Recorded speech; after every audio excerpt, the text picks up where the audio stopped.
So, reality check for everyone listening. Today is April 2nd, 2026. Right.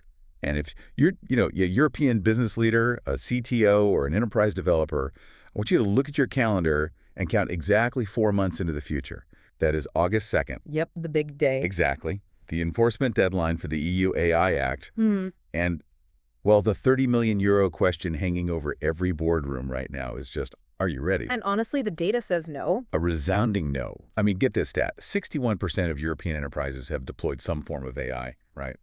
But only 23% actually have a mature governance framework to monitor it. Wow. Yeah, that is a massive, incredibly expensive blind spot for, well, the majority of the market. It really is. I mean, it creates this existential inflection point for enterprise automation right now. And that gap, between just deploying a cool tool and actually governing it, that's exactly why we're doing this deep dive today on the AI Insights by AetherLink channel. We're digging into some really timely source material today. It's the 2026 Enterprise Strategy Guide from AetherLink. And for anyone who doesn't know, they're a Dutch AI consulting firm, really well known for their 3 main product lines. So that's AetherBot, AetherMind, and AetherDV. Exactly. And our mission for this deep dive is to basically decode this fundamental shift happening in the enterprise landscape.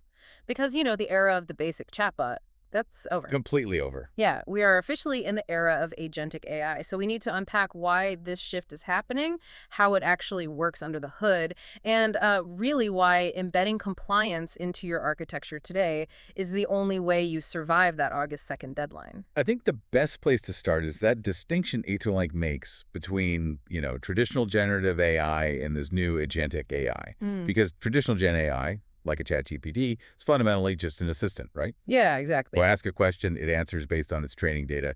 I always think of it like having a brilliant but completely passive librarian. That's a great way to put it. Right. Like you walk up, you ask for research on supply chain logistics, and the librarian hands you a massive stack of books. But they don't read the books for you. Right, they aren't doing the work. Exactly. They don't synthesize the data into your quarterly report. They definitely don't check your current inventory. And they are not emailing purchase orders to your vendors. The execution is entirely on you. But agentic AI flips that completely. It totally flips it. It's like hiring an autonomous project manager instead. Yeah, because an agent understands your high-level goal. It reads the information, synthesizes it, makes an independent decision, and then, and this is the key part, it actually executes the workflow across your company's software. It takes action. Right. And that jump from passive assistant to autonomous operator, well, it takes a totally different technical architecture. It's not just a large language model floating in a vacuum anymore. Right, it's way more complex.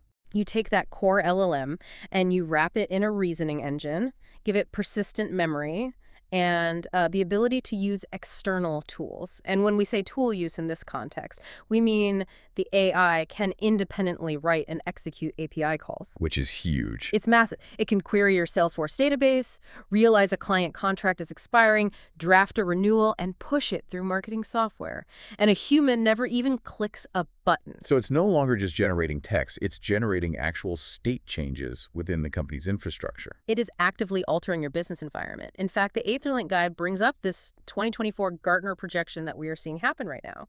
By the end of this year, 30% of enterprise automation projects will prioritize these agentic architectures over the old rule-based bots. 30%. Yeah, which is a massive 45% increase from just 2023. That's incredible growth. Workflows are just too complex now. Rigid scripts can't handle them, but agents can because they have contextual intelligence. Okay, let me stop you there, though, because the idea of an autonomous project manager making dynamic decisions inside my ERP and my CRM, I mean, it sounds powerful, but also like an absolute recipe for chaos. Oh, for sure. Like if a business unleashes a dozen of these agents to optimize different departments, how do they not just constantly step on each other's toes or create, I don't know, infinite feedback loops? Well, that right there is exactly what multi-agent orchestration solves. Okay. Because production scale enterprise automation, it almost never relies on just one single monolithic AI doing everything. That would be a massive single point of failure. Right, that makes sense. Instead, it's all about highly specialized teamwork. You take a complex workflow, break it down into discrete tasks, assign a specialized agent to each one, and have a central orchestrator manage the handoffs. And the AetherLink guide actually has a fantastic real-world example of this. It's a mid-market Dutch financial services firm in Amsterdam. You have about 800 employees, and they completely redesigned their claims processing department using this exact multi-agent model.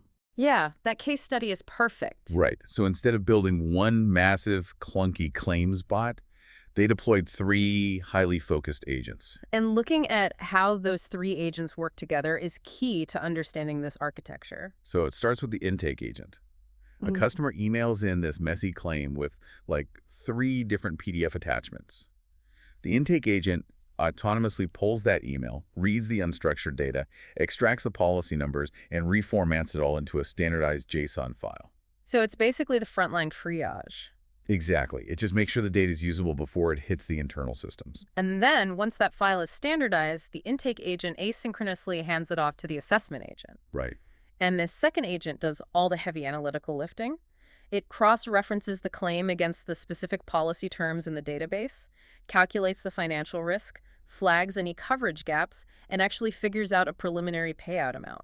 But here is the really critical piece, especially with that August 2nd clock ticking.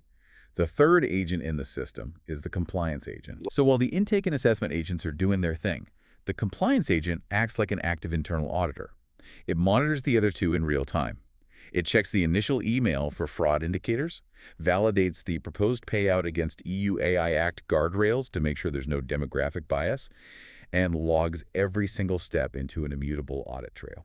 And the communication between them is where the real magic happens. Yeah. Let's say the assessment agent decides to pay a claim, but the compliance agent catches a missing mandatory signature on the PDF. Oh, so it stopped the process. Exactly. The compliance agent actually has the authority to halt the workflow.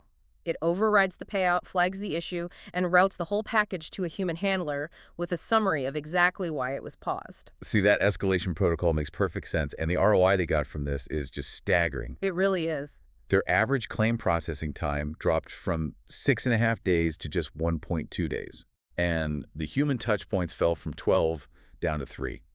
But honestly, the metric that jumped out to me the most was the audit result. They achieved 0 regulatory violations with this system. 0. Yeah, and the previous year they had 4.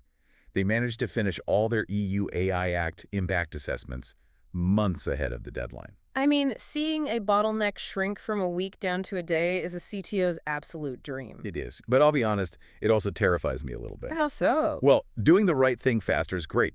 But if an autonomous system is making decisions at that speed, doing the wrong thing faster is just catastrophic. Like, what happens when one of these high-speed agents hallucinates a policy detail or uses biased data right as the EU AI Act enforcement drops? Yeah, that fear is entirely justified. And it brings us right back to that August 2nd reality check, because the EU AI Act brings strict obligations for what it calls high-risk AI systems. And in an enterprise, high risk isn't just, self-driving cars or medical robots. It's any system influencing hiring, credit scoring, employee monitoring, or automated decisions in critical operations. Which is basically everything companies are trying to automate to save money right now. Exactly. The European Commission estimates that 6 to 8% of all AI systems across Europe will be high risk. But for large enterprises, that number jumps to anywhere between 15 and 22%. Wow, that is a huge chunk. Yeah, if you're in financial services, HR, or healthcare, you carry the heaviest compliance burden by far. Okay, but I'm going to push back on this a bit, just on behalf of every developer and project manager listening. Sure. Doesn't imposing all this governance, mandatory impact assessments, building specific compliance agents, managing audit logs, doesn't that just bloat the IT budget and totally kill the agility that AI is supposed to provide? Well, that is the most common misconception out there right now. And the AetherLink guide spends a lot of time dismantling it. Governance is an ROI driver, not a cost center. Absolutely. Think about the alternative. The maximum penalty for non-compliance is up to 30 million euros, or a percentage of your global turnover. But even setting the fines aside, embedding governance into your core architecture actually accelerates your deployment. Okay, you have to explain that. How does adding more compliance steps actually speed things up? That feels totally counterintuitive. Because when you build transparent audit trails and automated bias testing into the system from day one, you remove all the internal friction that usually stalls these projects. Oh, I see. Yeah, you don't spend 3 months fighting your legal department or the board for approval because you can mathematically prove the system is safe. AetherLink's data shows that companies using these proactive architecture strategies deploy agents 40 to 60% faster than their competitors. All because the competitors are just building fast and loose right now, and they're going to hit a brick wall. Exactly. They'll have to basically rip and replace their entire infrastructure in July when they realize they can't pass an audit. Right. You avoid all that technical debt of bolting compliance onto a system that wasn't built for it. But look, none of this governance matters if the underlying information the agents are using is fundamentally flawed. Like, you can't govern your way out of bad data. No, you really can't. The data quality bottleneck is the #1 reason these AI initiatives fail to move from pilot to production. The guide cites this 2024 Forrester study that honestly made me pause. 71% of enterprises say data quality is their primary blocker to scaling AI agents. 71%. Yeah. And it makes sense based on what we just talked about. If a traditional chatbot doesn't know an answer, it just hedges, right? And it gives you some generic response and you move on. But an agent doesn't just talk, it acts. It executes workflows based on whatever it retrieves. Right. It's like putting bad gas into an autonomous sports car and locking the doors. Or, I don't know, hiring a hyper-efficient factory worker but giving them a broken tape measure. That's a great analogy. Because they work 10 times faster. They don't just build one bad table. They ruin your entire warehouse inventory before you even get back from your lunch break. An agent propagates bad data at scale, instantly. Yeah, agentic systems magnify underlying data issues exponentially through compounding errors. And that's why pre-agent readiness requires incredibly rigorous data governance. What does that look like in practice? Well, you need comprehensive data inventories and lineage mapping. You have to know exactly which database a piece of information came from, who internally owns it, and when it was last updated.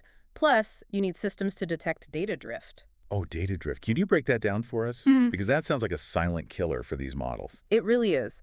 Data drift happens when the real-world environment your business operates in slowly changes over time, meaning the historical baseline your AI learned from is no longer accurate. Okay, give me an example. Say you train an assessment agent on financial data from 2023. If economic conditions shift dramatically by 2026, the agent will confidently start mispricing risk because its foundational understanding of the world is outdated. Oh, wow. Yeah, and catching that requires sophisticated MLOps machine learning operations. That's the infrastructure used to continuously monitor a model's performance and inputs in real time. Okay, so with all this complexity, how does an enterprise actually evaluate if their infrastructure, their data, and their teams are ready for this? Because a simple IT checklist clearly isn't going to cut it. No, definitely not. And AetherMind solves this with a comprehensive 5-dimension readiness scan. It looks at the business holistically. Right. Dimension 1 is technical infrastructure. Do your cloud environments and MLOps platforms have the compute power and API flexibility for multi-agent orchestration? Dimension 2 is data maturity, which is all that lineage and quality stuff we just talked about. And the third dimension really stood out to me. Organizational capability. Because managing a fleet of autonomous agents takes a completely different skill set than managing human developers. Right. You're essentially managing digital employees now. Exactly. And that leads right into the 4th dimension, which is risk and compliance readiness. Can your organization actually execute mandatory EU AI Act impact assessments, and can you sustain the audit trails? Right. And finally, demand 5 is change management. Honestly, this might be the hardest one because it's purely psychological. Are your human stakeholders actually prepared to relinquish decision-making authority to a machine? That requires so much institutional trust. Yeah. And based on those 5 dimensions, the AetherMind scan maps you onto a 2026 governance maturity framework from level 1 up to level 5. Right. Looking at levels 1 and 2, they read like massive liabilities. Oh, they are. If you're at level 1, which is ad hoc, you basically have no formal governance. You're deploying agents in shadow IT projects without standard risk assessments. Your regulatory exposure is at critical maximum levels. Yeah. And level 2 is documented. You might have a PDF with an AI policy. Maybe you do occasional manual reviews. But audits are inconsistent. You're still carrying moderate to high compliance risk. So anyone at level 1 or 2 right now is in the danger zone for August. Highly exposed. To survive enforcement, you must hit level 3 maturity as an absolute minimum baseline. Which is defined as managed, right? Exactly. Automated risk assessments are deeply integrated into your deployment. Audit logging is unbroken and standardized, and your readiness documentation is actively maintained. What about the top of the scale? What do industry leaders do to push past level 3? Leaders operate at level 4, optimized. That means real-time governance dashboards, predictive risk modeling that catches failures before they happen, and using a zero-trust architecture. The zero trust meaning. Agents don't just inherently trust outputs from other agents. Every single data handoff requires cryptographic validation and permission checks. There is a theoretical level 5, AI governed, where governance is automated by meta agents, but realistically, level 3 is survival and level 4 is market leadership. Okay, but achieving level 3 governance across 5 dimensions in just 4 months, that sounds like a multi-million euro transformation project. The guide mentions hiring a full-time chief AI officer costs upwards of 150,000 euros annually. Easily. For a mid-market company with, say, 300 employees, taking on that permanent executive overhead is a massive pill to swallow. How do they actually afford to do this? Well, the truth is, hiring a full-time executive is often the wrong job for mid-market firms right now anyway. Really? Yeah, they don't need permanent bureaucracy. They need immediate, high-level strategy over code. So AetherLink proposes a much better alternative, fractional AI lead architecture. So you basically rent the expertise instead of buying it. Exactly. What does that actually look like on the balance sheet and, well, in practice? You bring in a senior AI architect on a fractional basis. For about 35,000 to 60,000 euros, you get an AI lead architect for 8 to 16 hours a week, usually over 3 to 12 months. Okay. They act as the bridge. They translate the CEO's business goals into technical reality for the developers while keeping the legal department's compliance guardrails rock solid. So if I'm a CTO and I bring a fractional architect in on Monday morning, what is their actual game plan? Yes, they run a strict 4-phase deployment playbook. Phase 1 is discovery and readiness. That's weeks 1 through 4. So they're running that 5-dimension scan. Yep, baselining your governance maturity and finding 2 or 3 high-impact use cases where agentic AI drives immediate value. You finish phase 1 with a fully costed roadmap. Got it. And then phase 2 is architecture and design, which takes weeks 5 through 12. I imagine this is where that multi-agent orchestration gets mapped out. Exactly. You design the specific agent personas, map out API integrations, and critically define the escalation logic. Right, figuring out who the AI alerts when it gets stuck. Yes. You also draft your governance playbooks and compliance documentation here well before a single line of code goes to production. Which leads right into phase 3, pilot and validation, weeks 13 through 20. Right, deploying your first workflow in a strictly monitored environment. But the guide says to restrict the pilot to just 5 or 10% of transaction volume. If a company is rushing to meet an August deadline, intentionally throttling it to 5% feels way too cautious. Why not push it to 30% to get data faster? Because it's all about blast radius containment. Remember what you said about hyper-efficient agents compounding errors from bad data? Oh, right. The bad gas in the sports car. Exactly. A 5% pilot isn't just a test, it's a mandatory safety mechanism. You need a small sample size to catch hallucinations, refine escalation protocols, and validate audit logs without risking your core business operations. That makes total sense. Which brings us to the final step, phase 4, scale and embed, from week 21 onward. Once the pilot validates safety, you roll it out to 100%. You establish those permanent governance operations, the real-time dashboards, the quarterly audits. The whole goal is to leave the internal team completely self-sufficient. And when you look at the cost-benefit analysis, that fractional investment of 35 to 60,000 euros yields a fully compliant production-ready system. Yeah, and it gives you that 40 to 60% acceleration in deployment speed because your team isn't doing trial and error with complex regulations. Because trial and error with high-risk AI is exactly how you end up staring down a 30 million euro fine in September. Exactly. We've covered so much ground today, from the theory of agentic architecture all the way down to deploying it legally. So what is the absolute most important takeaway you want the listener to walk away with? My core takeaway is that business leaders have to adopt a mindset shift regarding regulation. Governance is a competitive advantage. Early movers who proactively embed EU AI Act compliance now aren't just dodging fines. They are building trusted systems that let them deploy multi-agent orchestration way faster than competitors. While everyone else freezes their AI budgets in Q3 out of fear, the companies hitting level 3 maturity today will operate with total certainty and unprecedented speed. That's incredibly powerful. My major takeaway is really about the architecture itself. The future of enterprise automation isn't one monolithic, omnipotent AI running your whole company. It's orchestrated teamwork. It's the intake agent, the assessment agent, and the compliance agent working together in a secure, zero-trust environment with clear human escalation paths. Orchestration really is the only way to manage modern business complexities safely. Beautifully said. Well, for more AI insights, visit etherlink.ai. But before we wrap up this deep dive, I want to leave you with one final provocative question to evaluate your own readiness. We spent all this time talking about how to build autonomous systems, but look at your operations today. If an automated system makes a fundamentally biased decision or hallucinates critical financial data in your enterprise tomorrow morning, who on your team is currently designated to catch it? And do they even have the authority to pull the plug?